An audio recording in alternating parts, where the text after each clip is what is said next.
Podcast listeners, what's going on, man? Crazy week of week one of football. The scores was crazy. The news is crazy. The injuries are crazy. I mean, NFL is here. Week two. What else can I say, man? What else can I say? Let me just get right into it. Antonio Brown being released by the Oakland Raiders last Saturday. An hour later being picked up by the New England Patriots. Is it a controversy? I don't know. I really don't know. Starting off with Antonio Brown being picked up, traded to the Oakland Raiders. Then he goes through, right before training camp, he goes through a little foot treatment. And his feet are the ugliest feet I've ever seen after his foot treatment. Then he has a helmet incident with the NFL. Gets fined by the team. Calls Mike Mayock a cracker. Then he punts the ball, threatens to punch Mike Mayock in the face, and has a conversation with John Gruden, tells John Gruden, I want to be a part of this Oakland Raiders team. I respect you. I respect Derek Carr. I respect Mike Mayock. Then he goes out and calls Mike Mayock a cracker and gets fined and puts up a social media conversation between John Gruden and Antonio Brown. And then he posts up, release me. He told the Oakland Raiders to release me. That Saturday, he got released. Tony Brown didn't get his guaranteed money. Then gets picked up by the New England Patriots. Is it a coincidence? I don't know. The Pittsburgh Steelers got offered a trade from New England for Antonio Brown, and it was declined. So the Pittsburgh Steelers proceeded to trade Antonio Brown to the Oakland Raiders. Do I think Antonio Brown's going to last in New England? I do believe he has the potential to last in New England, but he won't last the entire season. He signed a one-year deal. He's a team option next year. $9 million signing bonus, $15 million contract in general. I don't think he'll last. I don't think Antonio Brown's the type of guy that knows how to handle authority well, especially Bill Belichick. Listen, Bill Belichick doesn't care who it is. He even yells at Tom Brady, the greatest quarterback of all time. He yells at Tom Brady. He curses out Tom Brady in the film room after the practices. He curses Tom Brady out. So if you think for the slightest bit that Antonio Brown isn't going to get cursed out by Bill Belichick, you have something else coming. And Antonio Brown, if he's expecting not to get cursed out, by Bill Belichick, he doesn't know what's coming. I don't think Antonio Brown's going to react well to Bill Belichick cursing him out. But like I said on Instagram and Twitter, if there were organizations who have the potential to contain Antonio Brown and his ways, it would be either Seattle or New England. Seattle being Pete Carroll, because he has a nice tight system. He doesn't let shit fly. And Bill Belichick, obviously we know him. He doesn't let shit fly either. So we could definitely expect Antonio Brown coming on this season. Now there's a lot of sexual cases and this sexual allegation between him and his former trainer. I think people should pump the brakes on that. I think people should really pump the brakes because we don't know the facts yet. We don't know anything about the case. We just know that there's an alleged rape and a sexual assault against Antonio Brown. I think for just a second, people should just sit back and let the case play itself out. Because of the simple fact, we don't know anything about the case yet. People shouldn't call Antonio Brown a rapist. They shouldn't call him, these crazy names on Twitter because we don't know anything yet. Going on until Sunday, last week, the Patriots played against the Pittsburgh Steelers, absolutely slaughtered them 33-3. Philip Dorsett, 2 touchdowns, 4 receptions. Tom Brady, 3 touchdowns he thrown. James White did his thing. Josh Gordon had a touchdown himself. The crowd was going crazy. This New England Patriots team is something serious. We're talking about Tom Brady. We're talking about him having Antonio Brown, Josh Gordon, Julian Edelman, Benjamin Watson when he comes back from suspension, and that secondary defense with Pat Chung, Jason McCourty, Devin McCourty, Stephon Gilmore. I mean, this team is something serious. Serious, man. Even with their three backs, with James White, Rex Burkhead, and Sony Michel. I mean, this is a time when we could see the Patriots going back to back, the potential to going back to back Super Bowls. Not like we haven't seen that before, but I'm talking about winning. Winning. Tom Brady. I think we can make a good argument that he can be the MVP this year. He could be up there with Patrick Mahomes, Drew Brees, Saquon Barkley, Carson Wentz even, Aaron Donald as well. I think those guys, they're going to be considered MVPs this year. Tom Brady has the weapons to get him up there this season. At 42 years old, I mean, this dude Tom Brady was throwing the ball deep. He just doesn't look like he's 42. We shall see how he's going to play himself out. But obviously, I do have the Patriots winning the AFC East. Do I think that they're going to go 16-0? Hell no. Hell no. I don't think they're going to go 16-0. I think they'll go 13-3, 14-2. Nick Foles and his injury against the Kansas City Chiefs, it breaks my heart, man. Leonard Fournette, I praise that, I said that Leonard Fournette was going to get a lot of passes in the backfield because Nick Foles' addition to the team. The Jacksonville Jaguars, they signed the Super Bowl MVP. I believe that he was going to change that offense around from the Blake Bortles era to now to Nick Foles. He suffered a broken collarbone. He's going to be out for a couple weeks. But now we can expect Leonard Fournette to expect more carries, 20 to 25 a game, I would say, on average. He'll still get a couple passes in the backfield, but not as much as Nick Foles if he was playing, But we should see. We should see how the Jacksonville defense is. Patrick Mahomes absolutely slaughtered the Jacksonville's. Not slaughtered, but he did his thing against the Jacksonville defense. In that Jacksonville defense, Calais Campbell, Jalen Ramsey, AJ Bouye. That team is serious. That defense is real. To know that Patrick Mahomes still scored 3 touchdowns and missed the one in the end zone to Travis Kelce trying to do a no-look pass. He overthrew Travis Kelce wide open in the end zone. It looks like he even fall backwards this offseason. Tyreek Hill got injured as well, but Tyreek Hill's going to miss up 4 to 6 weeks. But Sammy Watkins stepped up to the plate. 9 receptions, 189 yards, 2 touchdowns. He stepped up to the plate. Travis Kelce did his thing. Damian Williams did his thing. LaShawn McCoy is there as well. So I think that team will be fine. They're definitely going to be Super Bowl contenders.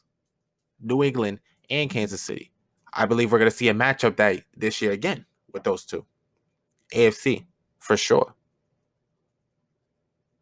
The Steelers I wasn't too impressed with Juju Smith.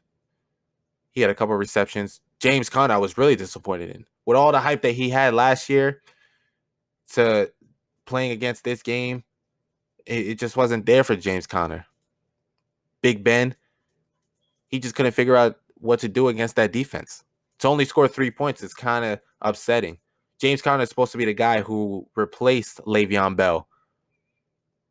And yes, they're going up against the New England's defense, but you still expected them to score at least 17 points, 14, 17 points, and they didn't even do that against them.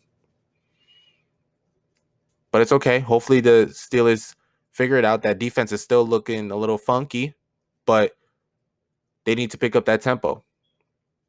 They need to, especially now that you have the Baltimore Ravens, who they absolutely destroyed the Miami Dolphins 59-10. that defense looked real, even though they played against the Dolphins. But the Dolphins and, you know, the Ravens, Lamar Jackson, 17 for 25 touchdowns. Mark Ingram for 2 touchdowns, over 100 yards. They still looked pretty damn good.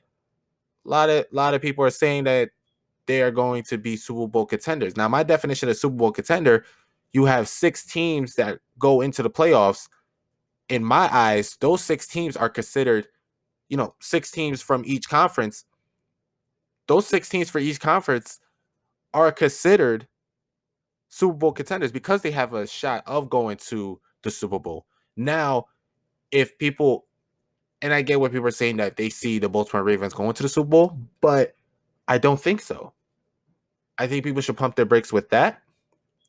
This was week 1 against the Miami Dolphins. We should see how they play against the Pittsburgh Steelers and the Cleveland Browns. If they continue to play the way they did on Sunday, Mark Ingram and Lamar Jackson,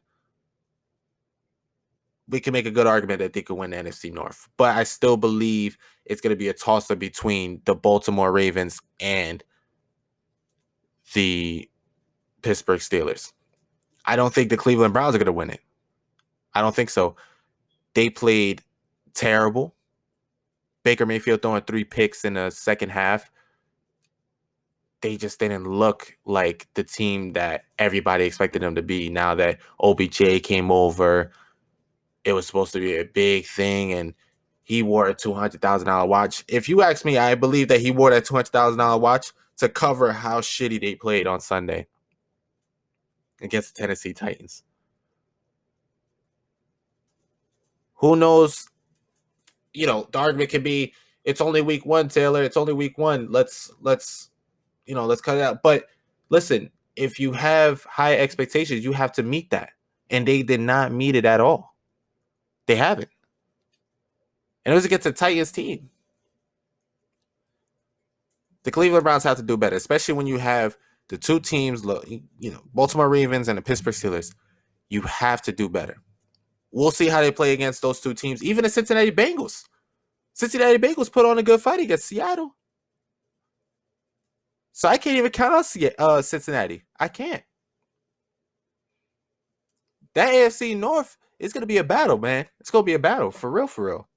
John Ross did his thing. He had 2 touchdowns as well, with A.J. Green being out. So the Cleveland Browns, let's not say they're going to win it, because we don't know who's going to win the AFC North. If all those teams stay healthy, it's going to be a battle, man. It's going to be a battle of who wants it more. Going on to the NFC East, you had the Philadelphia Eagles, who beat the Washington Redskins. Deshaun Jackson had 2 touchdowns, a couple bombs here and there. His speed is absolutely there still at age 32. He burned Josh Norman in the secondary. Carson Wentz did his thing. I think that the Philadelphia Eagles should hand the ball off more to Jordan Howard. Jordan Howard was averaging 5 yards a carry that game. You hand the ball off more to him, you chew clock, you get the defense tired. But Deshaun Jackson did his thing, and I'm very impressed with that Eagles offense. The defense needs to step it up a little bit more. But I think Malcolm Jenkins, Fletcher Cox, Brandon Graham, they're definitely going to get those young boys to get rolling for that defense.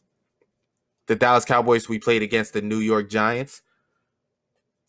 I'm not necessarily impressed. So I am impressed with their offense. Everybody's saying, oh my gosh, Dak Prescott threw 405. I'm impressed with that, yes. But what I'm more impressed with is the play calling for the Dallas Cowboys offense. Kellen Moore, he shocked me. He shocked me. There was plays on 4th and 1, 3rd and 1, 3rd and 5, 3rd and 4, 2nd and 2. I was saying to myself, okay, Zeke Elliott's in the backfield. He's going to run this game. He's going to run this ball right now. And it'll be a play action, throwing pass to Michael Gallup, Amari Cooper, Jason Witten, Randall Cobb. Unexpected, man.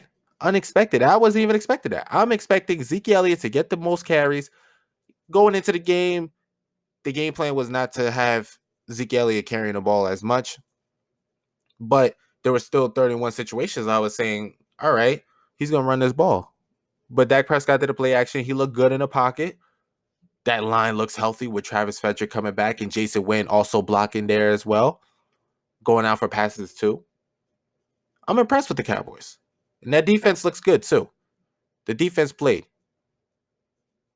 Hopefully we stay healthy with Byron Jones and Amari Cooper. I think that Cowboys team is going to be something serious. Making my prediction now, they're definitely going to be in the NFC Championship game. For sure. And I hope that they go to the Super Bowl. I hope. There's no way Jason Garrett messes this up where we don't make the Super Bowl. Or at least the NFC Championship game. With this much talent on this team, there's no way Jason Garrett could mess this up. Thursday, we have the Carolina Panthers versus the Tampa Bay Buccaneers.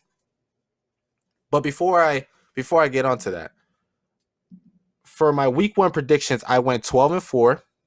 The only 4 games I lost were the Cleveland Browns and the Titans. I had the Cleveland Browns beating the Tennessee Titans. I had the Jets beating the Bills, which that game was truly amazing. Le'Veon Bell, I'm impressed with him, but Sam Darnold needs to connect with Robbie Anderson more. He needs to connect. He needs to get those deep passes going.